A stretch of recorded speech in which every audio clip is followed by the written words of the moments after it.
మరొకసారి దేవుడు ఇచ్చినటువంటి యొక్క ఆధిక్యత, దేవుని యొక్క వాక్యాన్ని తెలియచేయటం అనేది ఏ మానవుడికి వీలు కాదు. కానీ దేవుని సన్నిధిలో చేరినప్పుడు ఆయన కృప చూపించే దేవుడుగా చెప్పే మాటలు తెలియచేసేదిగా ఉంటుండగా దాన్ని బట్టి దేవునికి వందనాలు చెల్లిద్దాం. ఈ యొక్క ఉదయకాలము నేను తీసుకున్నటువంటి ప్రసంగ శీర్షిక మరణాంతర మర్మము. మరణాంతర మర్మము అంటే మరణం తర్వాత ఏమి జరుగుతున్నది అన్నటువంటి విషయం. చాలాసార్లు ఇది మర్మం అని చెప్తున్నాం, ఎందుకంటే అది అందరికీ దాని విషయం ఏంటో అర్థం కాదు. ఇప్పటికీ ప్రపంచమంతటా చనిపోతారని తెలుసు, కానీ చనిపోయిన వెంటనే ఎక్కడికి వెళ్తారు అన్నటువంటిది అది ఒక మర్మం అని చెప్పుకోవాలి. కానీ దేవుని బిడ్డలకి బైబిల్ గ్రంథాలు ఎంతో చక్కగా తెలియజేశారు. ఈ యొక్క మరణం గురించి చెప్పాలంటే బైబిల్ గ్రంథంలో ఉంటే చిన్న పిల్లలకు చెప్పచ్చు, కొంచెం చదువుకున్న హై స్కూల్ పిల్లలకు చెప్పచ్చు, కాలేజ్ పిల్లలకి అర్థమయ్యేట్టుగా చెప్పచ్చు, పిహెచ్డి స్టూడెంట్స్కి వివరించి చెప్పచ్చు. ఏ రీతికైనా ఈ యొక్క వాక్యం చెప్పటానికి అంత సరళమైన భాషలో ఉంది. కాబట్టి నేను ఇప్పుడు హై స్కూల్కి సంబంధించిన వరకే చెప్తాను. మరణం అంటే అందరికీ చాలా భయం, కాబట్టి దీనిలో ఉన్నటువంటి వాక్య భాగంలో ఏమైతే ఉన్నాయో వాటిని మనం జ్ఞాపకం చేసుకొని ఎంత సులువుగా ఈ యొక్క విషయాన్ని మనం జ్ఞాపకం పెట్టుకుంటే అంతగా మన యొక్క విశ్వాసం బలపడుతుందని నా యొక్క ఆశ. కాబట్టి ఈ సమయంలో మరణం తర్వాత ఏమి జరుగుతున్నటువంటి విషయాలు, మరి ముఖ్యంగా మరణము ఒక్కటే మనిషికి తెలవనటువంటిది ఎప్పుడు వస్తుందో. చూడండి, మానవుని యొక్క జీవితంలో పుట్టుక గిట్టుట మరణం రెండు ఉన్నాయి కదా. పుట్టేది కూడా తెలిసే, తల్లి గర్భంలో ఉంటే ఇంకా 9 నెలల్లో ఒక బిడ్డ పుడతాడు అని మనం చెప్తాం. గవర్నమెంట్ స్కూల్స్లో 6 సంవత్సరాలు కావాలమ్మా, అప్పుడే ఫస్ట్ క్లాస్లో వేస్తామమ్మా, దానికి ఒక టైం ఉంది, అవునా? సడన్గా నాకు ఇప్పుడు బిడ్డ పుట్టాడు, ఇంజనీర్ కావాలంటే అవుద్దా? లేదమ్మా, వాడు ఇవన్నీ చదువుకోవాలా, 12 తర్వాత మళ్ళీ పాస్ కావాలా, ఇంజనీరింగ్లో చేరాలా, అది కంప్లీట్ చేసుకోవాలా, అప్పుడు నువ్వు ఇంజనీర్ అవుతావు కదా. ప్రతి దానికి ఒక సమయం ఉంది, కానీ మరణానికి సమయం లేదు. చాలా వరకు మరణం విషయంలో చాలా చాలా తలుపులు కలిగినటువంటి వారు ఉన్నారు. ఈ యొక్క మరణము ఎంత బలమైందంటే మానవుడి చేతిలో లేదు.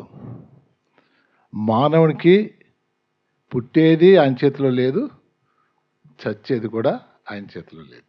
ఆ రెండు వాడిని సృష్టించినటువంటి దేవుని చేతిలో ఉంది. కాబట్టి ఆ యొక్క సృష్టికర్తనే చనిపోయిన తర్వాత ఏం జరుగుతుందో చెప్తుంది. అదే బైబిల్ గ్రంథంలో ఉండేది. ఇది ఎవరి మాటలు, ఎవరి తలంపులు కాదు, ధ్యానిస్తే వచ్చినటువంటి మాటలు కాదు, దేవుడు చేసినటువంటి కార్యం. కాబట్టి దేవుని యొక్క వాక్యం మనం చూస్తే ఆదికాండము 2:7 ఒకసారి ఎవరైనా ఉంటే చదవండి. నేను రాసుకున్నాను, వెంటనే తీయలేకపోతానేమో. ఒక్కసారి చదువుతారా? చదవమ్మా.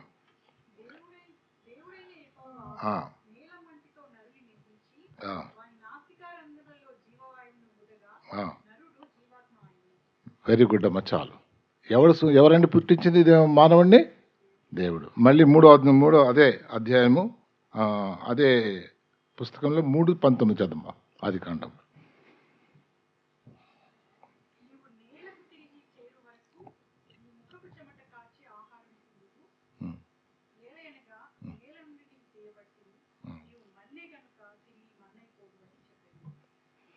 ఆది కాండంలోనే 3వ అధ్యాయం లోపల నువ్వు ఎట్లా పుట్టావో చెప్పావు, ఎట్లా చనిపోతావో కూడా దేవుడు ఎంత స్పష్టంగా రాశాడు. ఇంకా దాని నుంచి దిగులు పడేది ఎందుకండి? ప్రతి మానవుడు దాని గురించి ఆలోచన ఎంత చేస్తాడంటే, ఏమో దీని తర్వాత ఏంటో. ఐగుప్తీయులు వాళ్ళు చేస్తున్న పనులు ఏం తెలుసా అండి? వాళ్ళ ఉద్దేశం ఏంటంటే, వాళ్ళ మతం ఏం చెప్తుందంటే, మనం చనిపోయిన తర్వాత తిరిగి లేచే శక్తి ఉంది, అందుకనే వాళ్ళ యొక్క సమాధుల్ని భవంతుల్లా కట్టుకున్నారు. వాటిని ఏమంటామండి? అది వాళ్ళ ఉద్దేశం ఏంటంటే తిరిగి మనం లేసి, అందుకనే వారి శరీరాలకి అవి రాసి ఇవి రాసి అవి చెడిపోకుండా ఉండటానికి ఎంతోమంది మనం చూస్తున్నాం కదండి.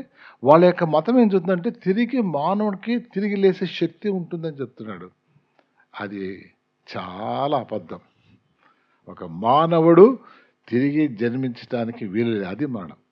మరణం అంటే అది ఏ రీతిగా ఉందో దేవుని యొక్క వాక్యంలో మనం చూస్తే, మానవ మరణం సృష్టికర్త నియమింపబడింది. హెబ్రియలకు రాసిన పత్రిక 9:27. హెబ్రియలకు రాసిన పత్రిక 9:27 నేను చదువుతానులేండి. మనుషులు ఒక్కసారే మృతి పొందవలనని నియమింపబడేను. అది కూడా ఆ మరణం ఉందని కాదు, ఎన్నిసార్లు చచ్చిపోతాడయ్యా? ఒకటేసారి చనిపోతాడు. ఎలిమెంటరీ స్కూలు లాగా మనం అర్థం చేసుకో, ఎంత సింపుల్గా ఉందండి. మనుషులు ఒక్కసారి మృతి పొందవలనని నియమింపబడేను, ఆ తర్వాత తీర్పు. తర్వాత దేవుడు మట్టిలో నుండి మానవుని చేసి తన యొక్క ఆయనలోనికి ఆయన ఊదినప్పుడు జీవ ఆత్మ ఆయన కదండి, అది నిత్యత్వానికి సంబంధించింది. అది మనం జ్ఞాపకం చేస్తాం. అందుకనే ఈ యొక్క శరీరము నుండి మానవుడు విడిచిన తర్వాత వాని యొక్క ఆత్మ నిత్యము జీవిస్తుంది. అది ఒక పాయింట్. మరణం తర్వాత మనము జీవించే ఉంటాము అన్నటువంటి విషయం. శరీరంలో జీవితం తాత్కాలికం, తర్వాత జీవితం శాశ్వతం. అది నిరంతరం కొనసాగేదిగా ఉంటుంది. మానవుని పరిస్థితి ఎలాగుంది ఇప్పుడు? మొట్టమొదటి పుట్టినటువంటి సృష్టించినటువంటి ఆదాం మంచిదే, పాపం చేయనంత వరకు బాగానే ఉంది. ఆ తర్వాతే కదండి సమస్య వచ్చింది. మానవుని జన్మతః పౌరసత్వం మృతుల లోకము, ఆ తర్వాత అగ్నిగుండము. కొనసాగింపు. ఒకవేళ పుట్టినవాడు అలాగే చనిపోతే, తన సృష్టికర్తను తెలియకుండా, ఆయన ప్రేమను తెలియకుండా, ఆయన విశ్వసించకుండా ఒకవేళ చనిపోతే జరిగేదంటే మానవుని జన్మతః పౌరసత్వం మృతుల లోకము. క్రీస్తులో కొత్త జన్మ, పౌరసత్వము పరలోకము. ఇది కూడా కొనసాగింపే. తన దేవుని ఎరిగినటువంటి వాడు, తన దేవుని విశ్వసించినటువంటి వాడు, వాడిని కొనసాగింపేంటి? ఆ దేవునితో పాటు ఆ యొక్క పరలోకంలో వాడు ఉంటాడు. చూడండి, మృతుల లోకము, పరలోకము.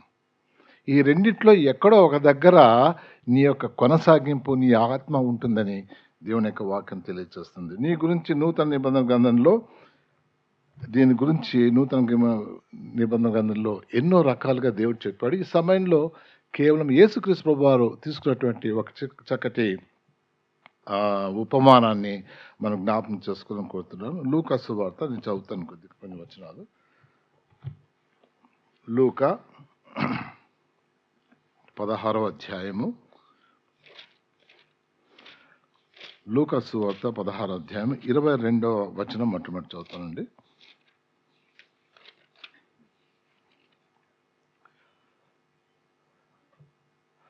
ఆ దరిద్రుడు చనిపోయి దేవదూతల చేత అబ్రహాము రొమ్మున ఆనుకొనుటకు కొనిపోయెను.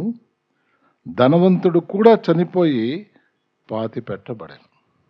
ఒకటే వచనంలో ఇద్దరు చనిపోయిన దాన్ని ఇక్కడ రాయబడింది. అంటే చావు తథ్యము. ఒకడేమో దరిద్రుడు, ఒకడేమో ధనికుడు. కాబట్టి ఎవరైనా కానీ తేడా లేదు, తప్పకుండా వారు చనిపోవలసిందిగా ఉంటుందని. అందుకని ఇక్కడ 16వ అధ్యాయం 19 నుండి కొన్ని వచనాలు చదువుతాను మళ్ళీ. ధనవంతుడు ఒకడుండెను. అతడు ఊదారంగు బట్టలను, సన్నపు నార వస్త్రములను ధరించుకొని ప్రతిదినము బహుగా సుఖపడుచుండువాడు. లాజరను ఆ దరిద్రుడుండెను. లాజరు ఒక దరిద్రుడుండెను. వాడు కురుపులతో నిండిన వాడై ధనవంతుని ఇంటి వాకిట పడి ఉండి అతని బల్ల నుండి పడు రొట్టె ముక్కలతో ఆకలి తీర్చుకున్న గోరెను, అంతేకాక కుక్కలు వచ్చి వాని కురుపులు నాకేను. అందుకని ఈ లోకంలో మనం ఎట్లా ఉన్నాం అనేది ఒకసారి జ్ఞాపకం చేసుకోవాలి. ధనవంతులుగా ఉన్నామా, బీదలుగా ఉన్నామా? అంటే ధనవంతులుగా ఉంటే నరకానికి పోతామని, పేదలుగా ఉంటే స్వర్గం పరలోకానికి పోతాం కాదండి. అది ఇక్కడ ఒక విషయాన్ని చెప్పాడు. ఎన్నో రీతులుగా మానవులు ఎట్టున్నప్పటికీ ఆయనను అంగీకరించినటువంటి వారు వేరే, మరి ఏ పరిస్థితిలో ఉన్నప్పటికీ అంగీకరించినటువంటి వారు వేరే. కాబట్టి ఈ సమయంలో ఒక ధనవంతుడు ఈ లోకంలో ఎంతగా జీవించాలో అంత కలిగినటువంటి వాడుగా ఉన్నాడు. ఈ యొక్క ఉదాహరణ ఎందుకు చెప్పడం జరిగిందంటే, పరిసయ్యులు యేసుక్రీస్తు ప్రభువారు వాళ్ళు పరిసయ్యులు ఎలాంటి వారు? ఇక్కడ 14వ వచనం చూస్తే, ధనాపేక్ష గల పరిసయ్యులు ఈ మాటలను విని, అంటే యేసుక్రీస్తు ప్రభు దీనికి ముందు 16వ అధ్యాయంలో ఒక ఉపమానంలో ఒక వ్యక్తి, ఒక మేనేజరు, వాడు తప్పుగా ఉంటే వాడు చేసినటువంటి పనిలో డబ్బుల గురించి, ధనం గురించి కొంచెం మాట్లాడు. దాన్ని వ్యంగ్యంగా వీళ్ళు తీసుకున్నటువంటి వారు, దాన్ని చూసి అపహాస్యం చేసుకుంటూ ఈయన ఏంటి ఇలా చెప్తున్నాడు అన్నటువంటి విషయంలో. అందుకని దేవుడు అక్కడేం చెప్పండి, ధనాపేక్ష గల పరిసయ్యులు ఈ మాటలను విని ఆయనను అపహసించుచుండిరి. ఈ యొక్క పరిసయ్యులకు ఉన్నటువంటి కన్విక్షన్స్లో ప్రాముఖ్యమైనది ఏంటంటే, దేవునితో పాటు ధనాన్ని కూడా మనం సేవించవచ్చు. అందుకనే వాళ్ళు ఆ యొక్క దైవ కార్యాలు చేసుకుంటేనే ఎక్కువ డబ్బులు సంపాదించేవాళ్ళు. పోయినసారి గుర్తుందా, ఒక ఆయన మంచి రిచ్ మ్యాను, ఎవరండి? నికోదేము కూడా ఎంతో ద్రవ్యం, వాళ్ళకి పరిసయ్యులకు ద్రవ్యము కూడా ఈక్వల్. దేవునిలో భక్తి, డబ్బులు, అందుకనే బాగా డబ్బులు సంపాదించుకో. అందుకనే వాళ్ళ గురించి ఏమంటున్నాడు, ధనాపేక్ష గల పరిసయ్యులు ఈ మాటలన్నీ, అయ్యో ఇదేంటో మాట్లాడుతున్నాడు, అన్నీ అమ్ముకొనైనా సంపాదించుకోవాలంటున్నాడు, ఏంటిది మనకి వీళ్ళకి అర్థం కావట్లేదు, కోపం వస్తూ ఉంది, అపహాస్యం చేస్తూ ఉన్నారు. ఈరోజు కూడా అలాంటి పరిసయ్యులు ఉన్నారు సంఘాల్లో. వాళ్ళకి సంఘంలో ఎంతో భక్తులుగా ఉంటారు, కానీ డబ్బు కూడా చాలా కావాలా. డబ్బులతో మేమేమో చూపించుకునేటటువంటి క్రైస్తవులు సంఘంలో ఎంతోమంది ఉన్నారు. పొజిషన్తో చూపించుకునే వాళ్ళు ఉన్నారన్నమాట. కాబట్టి బహుజాగ్రత్తగా ఉండాలి. నిన్ను ఎంతగా హెచ్చిస్తే అంతగా నువ్వు తగ్గి ఉండటము దేవునికి మహిమ. అది నీవు తీసుకుంటే అది నీకు హాని చేసేదిగా ఉంటుంది. కాబట్టి ఈ సమయంలో వారిని ఉద్దేశించి ఇక్కడ ఒక ధనవంతుని గురించి ఈ యొక్క మాటలు చెప్తున్నాడు. అది ఇక్కడ రెఫరెన్స్ టు ద కాంటెక్స్ట్. చూడండి, ధనాపేక్ష గల పరిసయ్యులు ఈ మాటలన్నీ విని ఆయనను అపహసించుచుండగా, ఆ చివరికి వచ్చేస్తే ఆయన దానికి ముందు చెప్తుంది ఏంటంటే, మీరు దేవునిని సిరిని సేవింపలేరని చెప్పాను. వాళ్ళ ఉద్దేశం ఏంటి, ఆ రెండింటిని సేవించవచ్చు అన్నాడు. కాబట్టి దేవుడు వాళ్ళకి ఇచ్చిన జవాబు, ఆ రెంటికి మీరు దాసులేమండి. దేనికో అనుకుంటారు కానీ రెండింటికి ఉండలేరు. ఇంతేనండి మానవుని యొక్క జీవితము. నీవు ఎవరి వైపు ఉన్నావు? ఈ వైపా ఆ వైపా? సిరి అంటే మోస్ట్లీ లోకమే, ఆ వైపు అంటే దేవుడు. కాబట్టి ఏదో ఒక వైపు నువ్వు ఉండటం చాలా ప్రారంభం. రెండు విధాలుగా ఉండటానికి వీల్లేదు అన్నటువంటి మాట. అందుకని ఇక్కడ చూడండి 19వ వచనంలో, ధనవంతుడు ఒకడు ఉండెను, అతడు ఊదా రంగు బట్టలను సన్నపు నార వస్త్రములను ధరించుకొనెను. ఊదా రంగు బట్టలు అంటే ఆ రోజుల్లో కేవలం రాజులు మట్టుకే వేసుకునేవారు. అంటే బహుదయ ధనవంతుడు అనమాట. ఊదా రంగు ఒక డ్రెస్ చేయించేయడానికి, ఒక డ్రెస్కి రంగు డై తయారు చేయడానికి 25,000 సీ షెల్స్ అవసరమంట. 25,000. వాటన్నిటి ప్రాసెస్ చేస్తే వచ్చి ఆ కాసింత డైతో ఒక డ్రెస్, ఒకరోజు వేసుకునే వాడి డ్రెస్కి సరిపోద్దంట. అంటే ఎంతో ఎక్స్పెన్సివ్. అంతేకాదు, ఈ ఊదా రంగు బట్టలు అందరూ వేసుకోవటానికి లేదు. మన దగ్గర కార్లు కూడా ఉన్నాయి కానీ రోల్స్ రాయ్స్ కార్ అంట. అది ఎవరు పడితే వాళ్ళకి అమ్మరు, వాడు స్టేటస్లో ఉన్నటువంటి వాళ్ళకి అమ్ముతారు. దాని ప్రిస్టేజ్ పోతుందంట. ఈ యొక్క ఊదా రంగు యొక్క విలువ కూడా అలాగుంది. ఆ రోజుల్లో అందరూ వేసుకోవటానికి లేదు, బహు ఖరీదైంది, అందరికీ అది ఇవ్వరు. ఆ యొక్క విషయాలు కొన్ని చదివినప్పుడు నాకు ఎగ్జైట్మెంట్ అయింది. అవి ఎంతవరకు అవుతున్నామో దాని యొక్క విలువ చెప్పడానికి వాటి యొక్క వివరాలు చెప్తున్నాను. ఈ యొక్క ఊదా రంగు బట్టలే కాదు, ఇన్సైడ్ గార్మెంట్స్ కూడా ఉండేవట. దాంట్లో ఏముంది, దానికి ఏం రాశాడు, ఊదా రంగు బట్టలను సన్నపు నార వస్త్రములను ధరించుకునేను. ఆ సన్నపు నార అంటే ఇన్నర్ గార్మెంట్స్. అవి కూడా ఎంతో లినెన్తో చేసిన చాలా ఖరీదైనటువంటి తెల్లటి వస్త్రాలు అవి వేసుకున్న తర్వాత ఈ ఊదా రంగు బట్టలు వేసుకునేవాడు. దాన్ని బట్టి చూస్తే మానవుని యొక్క హృదయ వాంఛలన్నీ కనబడుతున్నాయి. అంతే కదండి మనం కోరుకునేది, ఇట్లా మంచి బట్టలు వేసుకోవాలి, పెళ్లి రోజు నా డ్రెస్ ఇట్లా ఉండాలా, అలా వదిలేండి, మీకు మిమ్మల్ని కొట్టలేదు కానీ ఒక వ్యక్తికి ఎంత కోరిక హృదయపూర్వకంగా ఉంటుందో అవన్నీ ఇక్కడ కనబడుతుంది. మంచి డ్రెస్సులు వేసుకున్నాడు. తర్వాత ఏంటండి, ప్రతి దినము బహుగా సుఖపడుచుండేను. నెక్స్ట్ ఏంటండి, బట్టలు వేసుకున్న తర్వాత అందరం ఇది ఫుడ్. మరి ప్రతిరోజు ఆయన ఫీస్టింగ్ చేసేవాడు. ఆ రోజుల్లో చాలా కరువుతో చాలామంది ఒక పూట భోజనం ఉంటే సరిపోయిందిలే అనుకున్నటువంటి దినాల్లో, కొన్నిసార్లు ఆహారం లేనటువంటి ఆ దినాల్లో వీడు ఇంత ధనవంతుడు పుష్టిగా ఆహారం చేస్తూ తినేవాడట. వాళ్ళు ఎంత పుష్టిగా అంటే వాళ్ళు ఒకరే కాదు, వాళ్ళ బల్ల దగ్గర ఎంతోమంది ఉండి ప్రతిరోజు ఆహారం తినేవాళ్ళు. వీళ్ళున్న కాలంలో ఇంకా ఫోర్కులు స్పూన్లు రాలే. ఇప్పుడైతే అన్ని వాటిని తినడానికి అప్పుడు లేవు అవి. ఆ రోజుల్లో వాళ్ళు ఆహారం తినేటప్పుడు అవన్నీ అక్కడ ఉంటే 2 చపాతీలు తీసుకొని తుడుచుకొని పడేస్తారు, లేకపోతే 2 చపాతీలు తీసుకొని కూర ఇట్లా వేసుకుంటారు. గంటలు కూడా అట్లాంటివి లేవంట ఆ రోజుల్లో. వాటిని ఆహారాన్ని అలాగ తీసుకునేవాళ్ళు అనమాట. అంత బాగా భోంచేసిన తర్వాత మళ్ళీ వాళ్ళకి రొట్టెలు ఏవో ఇస్తారంటే తీసి అన్ని ఇట్లా పడేస్తారంట. అందుకనే వాళ్ళు భోజనాలు చేసిన తర్వాత కింద పడేటటువంటి ఆ ముక్కలు చాలా మంచివి. ఆ కింద పడిన దాన్ని తినటానికి చాలా మంది ఎదురు చూసేవాడు. అదండి ఈ యొక్క వ్యక్తి దగ్గర అంతమంది ఉన్నప్పుడు అవి ఎత్తేస్తే ఒక పెద్ద డబ్బా ఆయనకి ఇస్తే పక్కన బయట ఉన్న బీదవాడికి వేస్తే ఒకనికి ఒక నెల రోజులు వస్తుందేమో. ఆ ముక్కలు మనకైతే ముక్కలు మనం పడవలేండి, ఇక్కడ ఎముకలే పడతాయి. అంటే వాళ్ళు ధనవంతులు అంతగా ఆయన.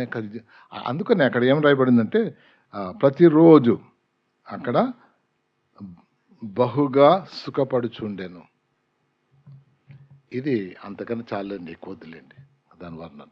అంత రిచ్ మ్యాన్ అంటే ఈ లోకంలో ఏమి కావాలో. ఇంకొకటి ఏంటంటే ఆయనకు ఒక గేట్ ఉండేదనమాట. అంటే పెద్ద బిల్డింగ్, చాలా పెద్ద బిల్డింగ్. ఇన్సైడ్ అని ఉండేవాడు.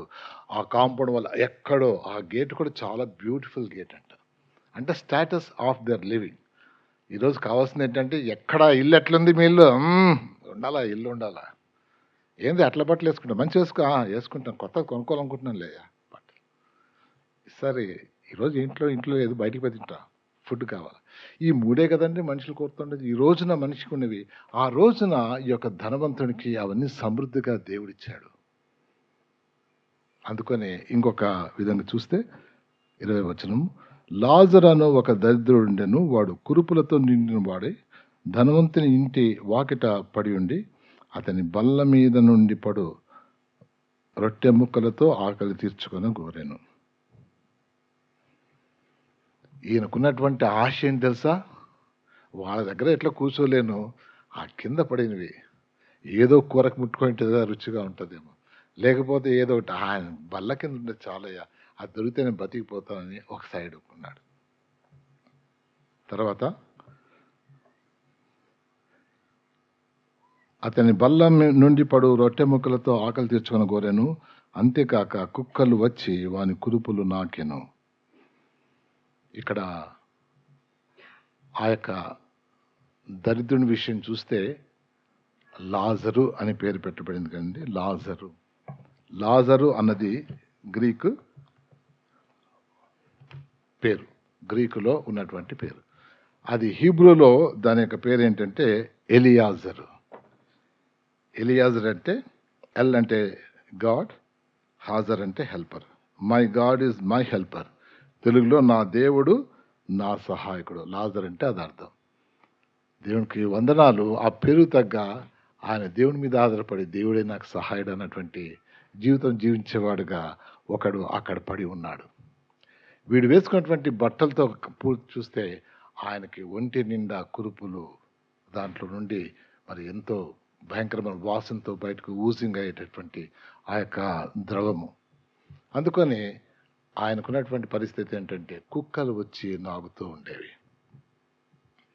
పడి ఉన్నాడంటే లేసేవాడు కూడా కాదట. ఒక్కోసారి ఆ కుక్కలు నాకుతుంటే అంటాను కూడా లేదు, అవి నాకుతూ ఉండేది బాగానే. కానీ కొన్నిసార్లు అవి ఆయనకి మేలు చేస్తున్నాయేమో. ఆ కుక్కలు ఇంకో కుక్కకి గాయమైతే నాకుతాయి దాంతో అది కొంచెం బాగైపోతుంది.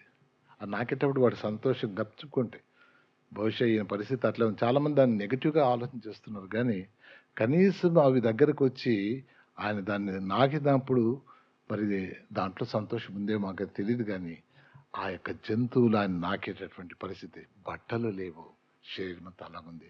ఇది పరిస్థితి. దీనికన్నా దినస్థితిలో ఎవరో ఉన్నారండి. కాబట్టి ఇక్కడ దేవుడు ఈ యొక్క ఉపమానంలో ప్రతి ఒక్కరిని కవర్ చేసినట్టుగా మనం చూస్తున్నాం. ఇది పరిస్థితిలో ఉన్నప్పుడు ఇప్పుడు మనం చూసేది చాలా ప్రాముఖ్యమైనది ఏంటంటే, ఆ దరిద్రుడు చనిపోయి దేవదూతల చేత అబ్రహాము రొమ్మున ఆనుకున్నటకు కొనిపోబడెను. ఈ యొక్క దరిద్రుడు చనిపోవటం జరిగింది. ఆయనకి ఏమన్నా సమాధి అనేది ఏమన్నా రాసిందండి? ఆత్మలో ఏం జరిగిందో రాసింది, కానీ ఆయన శరీరంలో ఏం జరిగిందో తెలియదు. అక్కడ గెహన్నా అనేటువంటి ఒక ప్లేస్ ఉంటుందంట, లోయ లాంటి ప్లేసు. దాంట్లో ఊళ్ళో ఉన్నటువంటి చెత్త అంతా వేస్తారు. మరి వాసన వస్తుంది కదా, దానికి మంట పెట్టింటారు, అది కాలుతూ ఉంటుంది అనమాట. ఒక వివరణ ఏంటంటే, ఈయన శరీరాన్ని లాక్కుపోయి దాంట్లో పడేసారు. భవిష్యత్ దాంట్లో కాలిపోయిందేమో, ఇది ఒక కారణం అయిండొచ్చు. ఎందుకంటే ఆయనకున్నటువంటి కురుపులను బట్టి ఎవరి దగ్గర మూసేస్తారు, బహుశా ఆయన చనిపోతే అక్కడ వేసేస్తారేమో.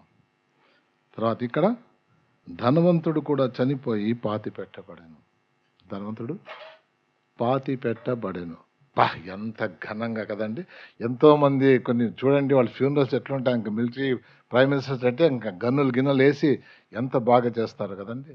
ఘనంగా ఒక సమాధి జరిగింది ఈ లోకం వరకే కదండి. ఆ తర్వాత చూడండి జరిగింది ఏంటంటే, అప్పుడు పాతాళంలో బాధపడు, దానికి ముందు ఏంటి, ఓకే, అప్పుడు పాతాళంలో బాధపడచ్చు కన్నులెత్తి దూరం నుండి అబ్రహామును అతని రొమ్మున ఆనుకొని ఉన్న లాజరును చూచాను. ఇప్పుడు తేడా వచ్చేసిందండి. ఈయన శరీరము ఇక్కడ ఈ మంటలో పడితే, ఈ ధనవంతుని శరీరం ఆ మంటలో పడింది పాతాళంలో. ఎంత కాంట్రాస్ట్ చూడండి, అంతేనా? ఇక్కడ వచ్చి చెత్తలో పడేశారు, ఆ మురికి గుంటలో కాలుకుంటుందా మీ శరీరము. దేవుడు అట్లా చేయలే, సర్లే బాబు నీకు కూడా ఆనందం చేస్తానని దేవుడు ఆడేసేసాడు. అక్కడ పాతాళంలో నుండి ఆయన చూస్తూ ఉన్నాడు. చనిపోయిన తర్వాత ఒక విషయం బాగా జ్ఞాపకం పెట్టుకోండి, నీతో ఎవరు రారు. ఒకవేళ నువ్వు దేవుళ్ళు లేకుండా చనిపోతే నీతో ఎవరు లేరు. నువ్వు కళ్ళు తెరిస్తే పాతాళంలో ఉండేవాడని దేవుని వాక్యం చెప్తుంది. నేనేం చెప్తానులే, అదే ఉంది. తర్వాత ఇక్కడ చూడండి, కన్నులెత్తి దూరం నుండి అబ్రహామును అతని రొమ్మున ఆనుకున్న లాజరును చూచాను. ఎందుకంటే ముందు వచనంలో ఆ దరిద్రుడు చనిపోయి దేవదూతల చేత అబ్రహాము రొమ్మున ఆనుకొనేను. ఒకవేళ నువ్వు దేవుని నమ్ముకొని ఉంటే నీ చుట్టూ దేవదూతలు ఉంటారు, నిన్ను పరామర్శించడానికి, నిన్ను తీసుకుపోవటానికి, నిన్ను హెచ్చించడానికి. అది ఆధిక్యత. చాలాసార్లు అయ్యో నేను చనిపోయినప్పుడు మా అమ్మ దగ్గర నేను లేనయ్యా, ఒకతే ఉండింది, హాస్పిటల్ చచ్చిపోయింది, భయపడే పనిలే. కరోనా వచ్చినప్పుడు వాళ్ళు అసలు దగ్గర కూడా పోలే కదండి, ఒకరే ఉన్నారు.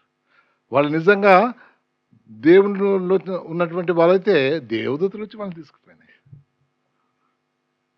ఈ లోకంలో ప్రైమ్ మినిస్టర్ చనిపోతే ఎంతమంది వస్తారు కదండి, చచ్చిపోయిన తర్వాత వాళ్ళు ఆడుంటారు, ఎవరు ఉంటారు వాళ్ళ చుట్టూ. ఇది కాంట్రాస్ట్. చనిపోయిన తర్వాత ఒకవేళ నీవు దేవునిలో ఉంటే దేవుని దూతల చేత నువ్వు తీసుకొని మరి ఆయన ఏర్పాటు చేసిన స్థలానికి వెళ్ళిపోతాం. ఇది చాలా ప్రాముఖ్యమైనది. దేవునిలో లేకపోతే వెళ్ళటానికి వీల్లేదు. అంతేనా? తర్వాత ఈ శరీరము ఇక్కడ వదిలిపెట్టిన తర్వాత ఆత్మ ఏ రీతిగా ఉంటుంది అన్నటువంటి మాటలు కూడా దీంట్లోనే ఉన్నాయి. ఎక్కడా లేదు, దీంట్లోనే ఉన్నాయి. చూడండి ఒకసారి దాన్ని చూసుకుందామండి. 24. తండ్రివైన అబ్రహామా, నా యందు కనికరపడి తన వ్రేలి కొనను నీళ్లలో ముంచి నా నాలుకను చల్లార్చుటకు లాజరును పంపుము. ఆత్మకి ఇంకేం లేదనుకున్నా, ఆత్మ ఇక్కడ కంటితో చూస్తూ ఉంది, మైండ్తో గుర్తుపట్టింది, గట్టిగా నోటితో అరుస్తూ ఉంది. మరి నోరు అరవాలంటే ఎన్ని పని చేయాలి కదండి శరీరంలో. అలాగే ఈ యొక్క పరిస్థితి చాలా ప్రత్యేకంగా ఉంది. అక్కడ కూడా దేవుడు ఆత్మకున్నటువంటి ఆకారం కూడా బహుశా ఇదే అని అర్థం చేసుకోవాలి. ఎందుకంటే లాజర్ని గుర్తుపట్టాడు, అక్కడ అబ్రహాంని గుర్తుపట్టాడు. ఈ యొక్క శరీరంలో మరి తర్వాత ఆయనకున్నటువంటి పరిస్థితిని ఆయన భరించలేకపోతున్నాడు. తర్వాత ఆయన చేసిన తప్పులు కూడా గమనించినట్టుగా కొన్ని వాక్యాలు చూస్తున్నాం. అంటే చనిపోయిన తర్వాత మన ఆత్మకు 5 సెన్సులు పనిచేస్తాయని అర్థం చేసుకోవాలి. ఇక్కడ ఎట్లయితే ఉన్నాయో, దాహం వేస్తుంటే అయ్యాక నీళ్లు చుక్క వేస్తామంటే సేమ్ థింగ్ అది జరుగుతుంది. కాబట్టి ఆ యొక్క విషయాన్ని మనం బాగా అర్థం చేసుకోవాలి. ఇక్కడ దేవుడు ఏం చెప్తున్నాడు? ఎక్కడ ఎందుకు కాలుతున్నాడు వాడు? ఆత్మతో ఎట్లా కాలుతాడు? అయ్యా కాలుతున్నాడు. అయ్యా దాహం వేస్తూ ఉంది, అయ్యా అదో ఆ లాజర్ని పంపించు. తన యొక్క ఏదైతే మంత్రం గుర్తుపట్టగలను అంటే బహుశా ఇదే ఆకారం. అవన్నీ మనకి చనిపోయిన తర్వాత తెలుస్తాయి. కాబట్టి ఒకటేంటంటే ఆయన ఒక స్థలంలో ఉన్నాడు. ఆ యొక్క స్థలంలోనికి వెళ్ళిన తర్వాత మరి అది పాతాళం అని ఇక్కడ రాయబడింది. అక్కడి నుండి మరి వీళ్ళని చూస్తున్నాడు. కాబట్టి ఈ యొక్క స్థలం గురించి ఒక్కసారి ఆలోచించేద్దాం. ఈ యొక్క స్థలం ఏంటి? మరణం తర్వాత ప్రతి ఒక్కరూ పోయే స్థలము.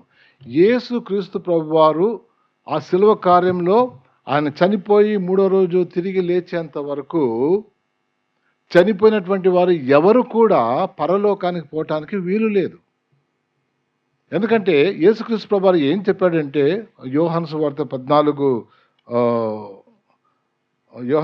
14 క్షమించండి, అది ఏడున్నది 14:6లో నేనే మార్గము, నేనే సత్యము, నేనే జీవమునై ఉన్నాను. ఎప్పుడైనా పోవాలంటే యేసు ద్వారానే పోవాలి. కాబట్టి ఇక్కడ ఆ రోజుల్లో యేసయ్య వచ్చేంత వరకు వారు ఒక స్థలానికి పోయేవాళ్ళు. దాని పేరు హెడిస్, షియోల్, హెల్. ఈ మూడు పేర్లతో ఆ స్థలాన్ని వాళ్ళు పిలిచేవాళ్ళు. కాబట్టి చనిపోయిన వాళ్ళందరూ, మంచి వాళ్ళైనా చెడ్డ వాళ్ళైనా అందరూ ఈ యొక్క స్థలానికి పోయేవాళ్ళు. హెడిస్, షియోల్, హెల్ గుర్తుపెట్టుకోండి. చనిపోయిన తర్వాత పోయే స్థలం అప్పుడు. తర్వాత ఈ స్థలము 2గా విభాగించబడింది. ఆ స్థలం ఏదైతే ఉందో అది ఒకటేమో పాతాళము, మరొకటేమో పరదైసు. మళ్ళీ వాటి మధ్య పెద్ద అగాధం ఉంది, అది భూగర్భంలో ఉంది. యేసుక్రీస్తు ప్రభువారు ఆరోహణమైనంత వరకు, జీవంతో తిరిగి లేచినంత వరకు మరి అక్కడ చనిపోయేవాడు. కాబట్టి అదే స్థలంలో వెళ్ళారు. కాబట్టి వాళ్ళకి మధ్యలో ఒక అగాధమే ఉంది. ఆయన లాజర్ని చూడగలుగుతున్నాడు, అబ్రహాం చూడగలుగుతున్నాడు, వాళ్ళు ఈయన చూడగలుగుతున్నారు. ఇది అక్కడ ఉన్నటువంటి ఆ రోజు పరిస్థితి. మరి పరలోకం సంగతి ఏంటి? ఎప్పుడొచ్చింది పరలోకం? ఎందుకంటే పరలోకం వెళ్ళలేదు. యేసు నేనే మార్గమును, సత్యమును, జీవమును, నా ద్వారా తప్ప ఎవడను తండ్రి వద్దకు రాడు. యేసుక్రీస్తు శిలువకారం పూర్తి చేసే వరకు ఆయన నమ్మినటువంటి వారు అక్కడ వెళ్ళినట్టుగా చూస్తున్నాం, పరదైసుకు వెళ్ళినట్టుగా చూస్తున్నాం. ఆ పరదైసులో అబ్రహాము ఉన్నట్టుగా మనం చూస్తున్నాం. వారి పాపముల విషయంలో దోషం లేని వారు ఆ యొక్క పరదేశికి ఎందుకు వెళ్ళారంటే, పాత నిబంధన గ్రంథంలో ఉన్నటువంటి ఆ నియమాన్ని వారు తప్పు చేసినప్పుడు దేవుని సన్నిధానంలో వచ్చి ఒక బలి పశువునిచ్చి దాని రక్తం చిందించి వారి యొక్క పాపముల నిమిత్తం అది చనిపోతుంది అన్నటువంటి ఆ యొక్క నియమము వారు నమ్మి దేవుని చెప్పిన ప్రకారం చేశారు. కాబట్టి వారు కూడా దేవుని బిడ్డలుగా ప్రత్యేకించబడ్డారు, వాళ్ళు ఇక్కడ వచ్చి ఉన్నారు. కాబట్టి వాళ్ళు అక్కడే ఉంటారు. ఎందుకంటే వారు లోక పాపమును మోసుకొని పోవు దేవుని గొర్రెపిల్ల ఒక రోజున వస్తారని విశ్వసించారు. కాబట్టి వాళ్ళు ఇక్కడే ఉన్నారు. అందుకనే వాళ్ళు ఆ యొక్క చెరలో ఉన్నారు. అప్పుడు కింద ఉన్నారు, ఎదురు బదులు ఉన్నారు, వీళ్ళు మాట్లాడుతూ ఉన్నారు. చూసారా, ఈ శరీరాలు కూడా బాగానే ఉన్నాయి. లాజరు కూడా బాగా, అక్కడేం కురుపులేమో, ఇక్కడ బాగున్నాడేమో, మంచి బట్టలు గిట్లు వేసుకొని ఇంకా బాగున్నాడేమో. కొన్ని వివరాలు మనకు అర్థం కాకుండా పర్వాలేదు, అవన్నీ వారు గుర్తుపట్టేది. ఎలా గుర్తుపట్టాడండి? ఇప్పుడు అద్దంలో చూసినట్టు చూస్తున్నాము, అప్పుడు ముఖాముఖిగా చూస్తాం. బహుశా దేవుడు ఇచ్చిన జ్ఞానంతో అబ్రహాం ఎప్పుడు చూడలేదు, అని అబ్రహాం గుర్తుపట్టేశాడు. దేవుడు ఆ యొక్క జ్ఞానంతో వారిని ఇచ్చాడేమో. కాబట్టి ఇక్కడ యేసుక్రీస్తు వారి పునరుద్ధాన సమయంలో వారందరి పాపములు క్షమించబడ్డాయి. అంతవరకు వాళ్ళు ప్రత్యేకించారు. పని ఎప్పుడు పూర్తయిందంటే యేసుక్రీస్తు ప్రభువారు ఎప్పుడైతే శిలువ మీద చనిపోయారో, పాతి పెట్టబడ్డారో, మరి అప్పుడు వారి యొక్క బలులన్నిటికీ దేవుడు సార్థకత ఇచ్చారు. వాళ్ళు అప్పుడు వాళ్ళందరి మరి రక్షింపడినటువంటి వారి జాబితాలు, నీతిమంత జాబితాలకి వాళ్ళు తీసుకుని పోబడ్డారు. మరి యేసుక్రీస్తు ప్రభువారు అంతవరకు వీళ్ళెవరు పరలోకం పోలేదని చెప్పడానికి యేసుక్రీస్తు వారి శిలువ పక్కలో ఉన్నటువంటి ఆ యొక్క దొంగ దగ్గర ఏమన్నాడు? అయ్యా, నీవు నీ రాజ్యంలో వచ్చినప్పుడు నన్ను జ్ఞాపకం చేసుకో. అప్పుడు చేసింది ఏంటంటే, నీవు నాతో కూడా, నేడు నీవు నాతో కూడా పరదేశంలో ఉందువు అన్నటువంటి మాట చెప్పాడు.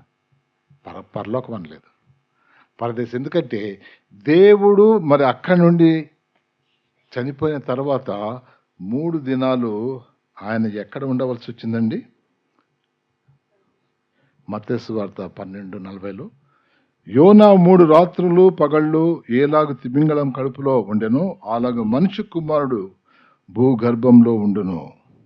అంటే పరదేశంలో ఉందో అంటే, నీవు చనిపోయినటువంటి ఆయన విశ్వసించినటువంటి పరదేశంలో ఉన్నాడు.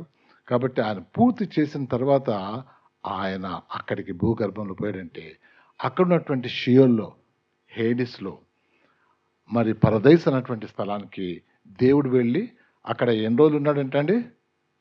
3 దినాలు ఉన్నాడు. ఉండి వాళ్ళకి ప్రకటన చేస్తున్నాడు. వీళ్ళ దగ్గర నుండి ఇప్పుడు చూడొచ్చు కదా వాళ్ళని. మరి దేవుని యొక్క మార్గాన్ని మీరు వ్యతిరేకించారు కాబట్టి నేనే మార్గం, సత్యము, ఇదిగో నేను మీరందరి యొక్క బలులు నేను పూర్తి చేశాను అన్నటువంటి ఆ యొక్క విషయాలు మరి ఆ భాషలో, మరి వాళ్ళ భాషలో అది చెప్పినట్టుగా వాళ్ళకి చెప్పే నిర్ధారణ. మీరు ఎందుకు అక్కడ ఉన్నారంటే, మీకు ఇవ్వబడినటువంటి ఆ సమయంలో ఏముందంటే, నోవహు కాలంలో ఓడ కడుతూ ఉన్నప్పుడు నిరాకరించిన వారు కూడా అక్కడ ఉన్నట్టుగా ఒక రెఫరెన్స్లో చూసాం. కాబట్టి మీరు మరి దేవుని యొక్క ఆహ్వానాన్ని వ్యతిరేకించారు కాబట్టి మీరు అక్కడ ఉన్నారు. ఆ తర్వాత మరి యేసుక్రీస్తు ప్రభువారు మరి పరలోకానికి వారిని తీసుకుపోయినట్టుకుని అప్పుడు పరలోకం అనేది వచ్చిందనమాట. ఎప్పుడైతే యేసుక్రీస్తు మూడవ దినమున జరిగింది ఏంటి? ఆయన తిరిగి లేచినాడు. బహుశా తిరిగి లేచిన తర్వాత వారిని తీసుకుపోయాడని నేను అర్థం చేసుకుంటున్నాను. ఎందుకు తెలుసా అండి? ఇక్కడ వాక్యం ఉంది, యోహాను సువార్త 20:17లో, యేసు ఆమెతో, నేను ఇంకను తండ్రి యొద్దకు ఎక్కిపోలేదు గనుక నన్ను ముట్టుకొనవద్దు. అయితే నా సోదరుల యొద్దకు వెళ్ళి నా తండ్రియు మీ తండ్రియు, నా దేవుడును మీ దేవుడును అయిన వాని యొద్దకు ఎక్కిపోచున్నానని వారితో చెప్పుమనేను. దేవునికి వందనాలు. దేవుని యొక్క మాటలు మనం చూస్తే, మరి 3 రోజులు ఉన్న తర్వాత ఎప్పుడైనా ఆయన తిరిగి లేచిన తర్వాత ఆమె దగ్గర, అమ్మ నన్ను ముట్టుకోవద్దు, నేను ఇంకా తండ్రి దగ్గరకు పోలేదు. బహుశా ఆ సమయంలో వీరందరినీ కూడా అక్కడికి తీసుకుపోయి ఉంటారని నా వాక్యానుసారంగా నేను అర్థం చేసుకున్నాను. ఇంకా కొద్దిగా డీప్గా పోతే ఇంక వేరే అర్థాలు ఉండొచ్చేమో, కానీ ఎంతో స్పష్టంగా నేను నా తండ్రి దగ్గర. అందుకనే మళ్ళీ ఎప్పుడు వచ్చి శిష్యులు కలిసి తెలిసినా ఆ సాయంత్రం శిష్యులు అక్కడ ఉన్నప్పుడు దేవుడు వాళ్ళ దగ్గరికి వచ్చినట్టు చూసాను. బహుశా పొద్దున్న నుంచి వెళ్ళి బహుశా అక్కడ పెట్టేసి సాయంత్రం లేక మధ్యాహ్న సమయంలో వారిని వచ్చి కలిసినట్టుగా చూస్తున్నాం. చాలదా? దేవుని యొక్క వాక్యం చదువుతున్నాం, దాన్ని ఏమి ఇంటర్ప్రిటేషన్ లేదు, డిస్కషన్ లేదు, థియాలజీ పెట్టేదేం పని లేదు. ఇక్కడ దేవుని యొక్క వాక్యంలో నీవు చనిపోయిన తర్వాత పోయేది. ఈ రోజున జరిగింది ఏంటంటే, అక్కడ ఇంకా హేడిస్ ఉంది, షియోల్ ఉంది.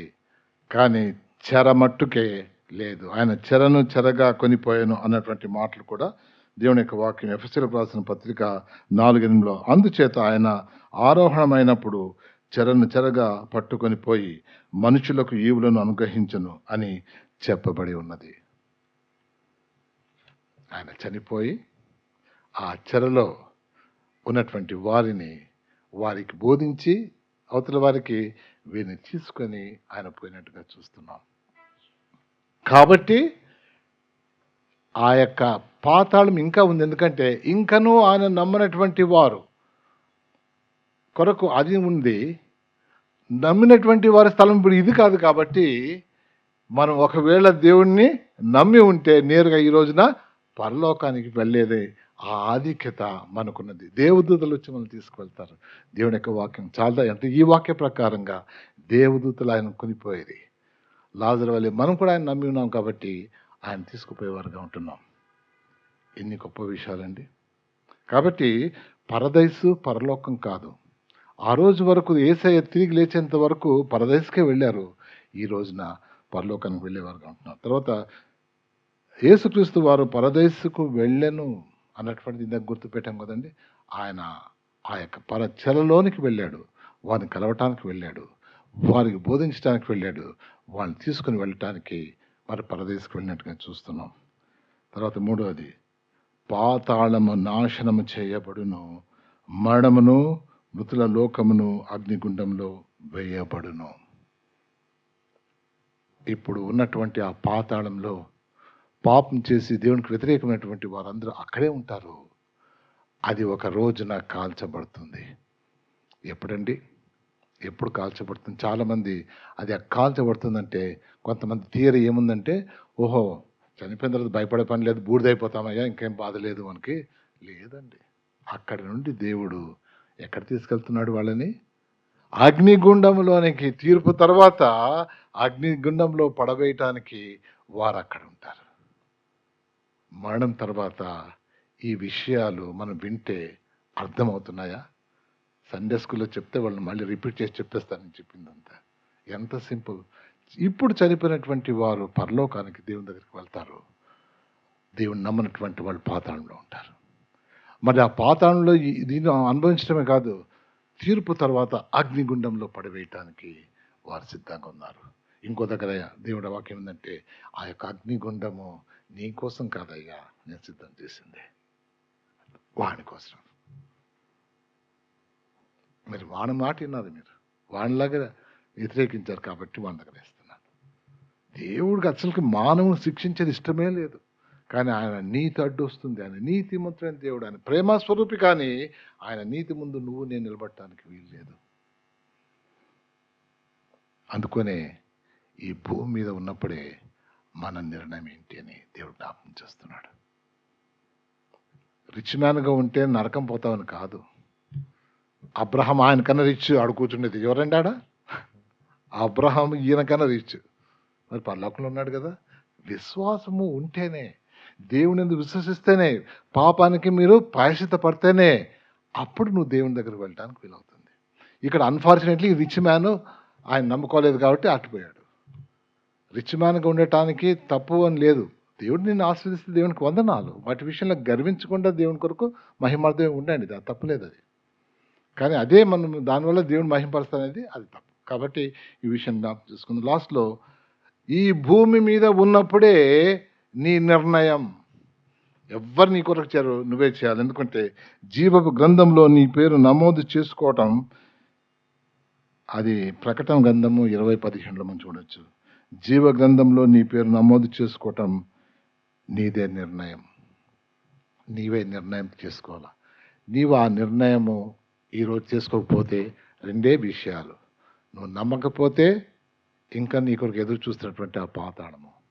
ఒకవేళ నువ్వు నమ్మి ఉంటే తర్వాత చనిపోయిన తర్వాత నువ్వు ఒంటరి వాడివే. ఆ యొక్క శిక్షలు చూస్తే చీకటిలో ఉంటారు, బాధపడతాం, ఒకరినొకరు చూసుకోరు. ఏ మనిషిని నువ్వు చూడవు, నీ దేవుణ్ణి చూడవు. ఎంత దౌర్భాగ్య స్థితి అది. నిత్యము ఉండేటటువంటి మరణము, నరకము. కాబట్టి దేవుడు జ్ఞాపకం చేస్తున్నాడు. చనిపోయిన తర్వాత నువ్వు ఎక్కడ పోవాలో నిర్ణయం. జీవగ్రంథంలో ఎవరి పేర్లైతే రాయలేదో వారు మరి యొక్క అగ్నిగుండంలో వేయబడేవారుగా ఉన్నారని మనం దేవుని యొక్క వాక్యం చూస్తున్నాం. అందుకే అదేనండి, చిన్న చిన్న ఉపమానాలు దేవుడు చెప్తాడు కానీ ఆ ఉపమానాల దగ్గర ఆ 2-3 వచనాలు మనం చూసినప్పుడు ఎంత తేడా ఉన్నది. కాబట్టి దీన్ని జ్ఞాపకం చేసుకుందాం. ఈ రోజున చనిపోయినటువంటి వారు మరి ఆయన దగ్గరికి వెళ్ళేటటువంటి ఆధిక్యత, మరి ఎంతో మందితో నువ్వు కలిసి ఉంటావు. పాతకాలంలో ఉన్నటువంటి మనం బైబిల్ చదివినటువంటి పెద్ద పెద్దలంతా మోషే అయితేనేమి, దావీదు, షద్రక్ మెషక్ అబేద్నెగో అయితేనేమి, దావీదు అయితేనేమి, సొలొమోన్, చాలా మంది దేవుని యొక్క బిడ్డలందరినీ నువ్వు చూసేవాళ్ళు. ఎంతో మంది విశ్వాసులు నూతన నిబంధనలు, వీరందరితో మనం కలిసేవారుగా ఉంటున్నాం.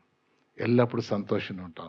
అయితే ఒకవేళ నీ నిర్ణయం ఒకవేళ దేవుని వైపు లేకపోతే, దేవునికి వ్యతిరేకంగా అవుతే, ఈ యొక్క స్థలంలో చనిపోయిన తర్వాత ఈ స్థలంలో ఉంటాం. కాబట్టి అంతవరకు జ్ఞాపకం పెట్టుకుందాం. దేవా, చనిపోయిన తర్వాత ఇద్దరు చనిపోయిపోయారు, మరి వారి పరిస్థితి అది ఉంది. ఈరోజు నువ్వు మా కొరకు చేసింది ఏంటంటే ఆ పరదేశ కూడా అక్కడి నుంచి తీసివేసి మరి పరలోకాన్ని తీసుకుపోయావు. ఎంత గొప్ప ఆధిక్యత అండి. దేవునికి వందనాలు చెల్లిద్దాం. దేవుని నమ్మినటువంటి అందుకనే ఎంతమంది అయితే మరి ఇతరులను దేవుని వైపు తీసుకుంటారో మరి అంతగా దేవుడు నిన్ను బహుమానాలతో నింపే దేవుడుగా ఉంటున్నాడు, ఆనందించే దేవుడుగా ఉంటున్నాడు. కాబట్టి ఈ సమయాన్ని జ్ఞాపకం చేసుకుందామా? మొట్టమొదటిగా నువ్వు రక్షణ పొందినావా? ఇంకా నువ్వు ఊదారంగు బట్టలు వేసుకోవాలని ఆ వైపు చూస్తున్నావా? లేకుంటే మంచి భోజనాలు ఇల్లు కట్టుకోవాలని తిరుగుతున్నావా? అన్ని విడిచిపెట్టిపోవాలా? పాపం మనకి ఏమీ లేవు, నరకంలో ఉన్నాడు. కాబట్టి ఈ సమయంలో దేవుడు నీ కొరకు నిర్ణయించింది దాంతో సమానమైన ఈ భూమి మీద లేదు. తాత్కాలికమైనటువంటి యొక్క భూమి నుండి, ఈ భూలోకపు ఆశల నుండి నిన్ను విముక్తి చేసుకొని ఆయన వైపు తిరిగితే తప్ప, ఆయన అంగీకరిస్తే తప్ప ఆయన దగ్గరికి వెళ్ళటానికి వీల్లేదు. కాబట్టి దేవుడు గొప్ప ఆధిక్యత ఇచ్చాడు. కాబట్టి దేవునికి వందనాలు. కొంతమంది అంటారు, నేను ఆ లాజర్లాగా ఈ లోకంలో కురుపులతో ఉండి ఈ లోకమంతా చచ్చిన తర్వాత ఆయన దగ్గర పోతే చాలయ్యా, ఈ లోకపు సుఖాలు ఒకరోజు కూడా వద్దాయా అని ఎంతోమంది పెద్దలు దాని గురించి రాసినట్టుగా చూస్తున్నాం. నిజమేనయ్యా, ఈ యొక్క అశాశ్వతమైనటువంటి జీవితము, ఎప్పుడు చనిపోతావో నీకు తెలియనటువంటి ఈ యొక్క జీవితంలో నీవు ఈ విషయాన్ని బహుజాగ్రత్తగా పట్టుకుని ఉంటే దేవుడు నిన్ను దీవించేవాడుగా ఉన్నాడు. కాబట్టి ఈ యొక్క ఉపమానంలో ప్రాముఖ్యమైన విషయం ఏంటంటే ధనవంతుడు ఆయన నమ్మలేదు, ఈయన నమ్మాడు. కాబట్టి నమ్మిన వారే ఆయన దగ్గరికి వచ్చేవారుగా ఉన్నారు. చనిపోయిన వెంటనే మనకున్నటువంటి ఆధిక్యత జ్ఞాపకం చేసిన దానికి దేవునికి వందనాలు. ప్రార్థన చేసుకుందాం.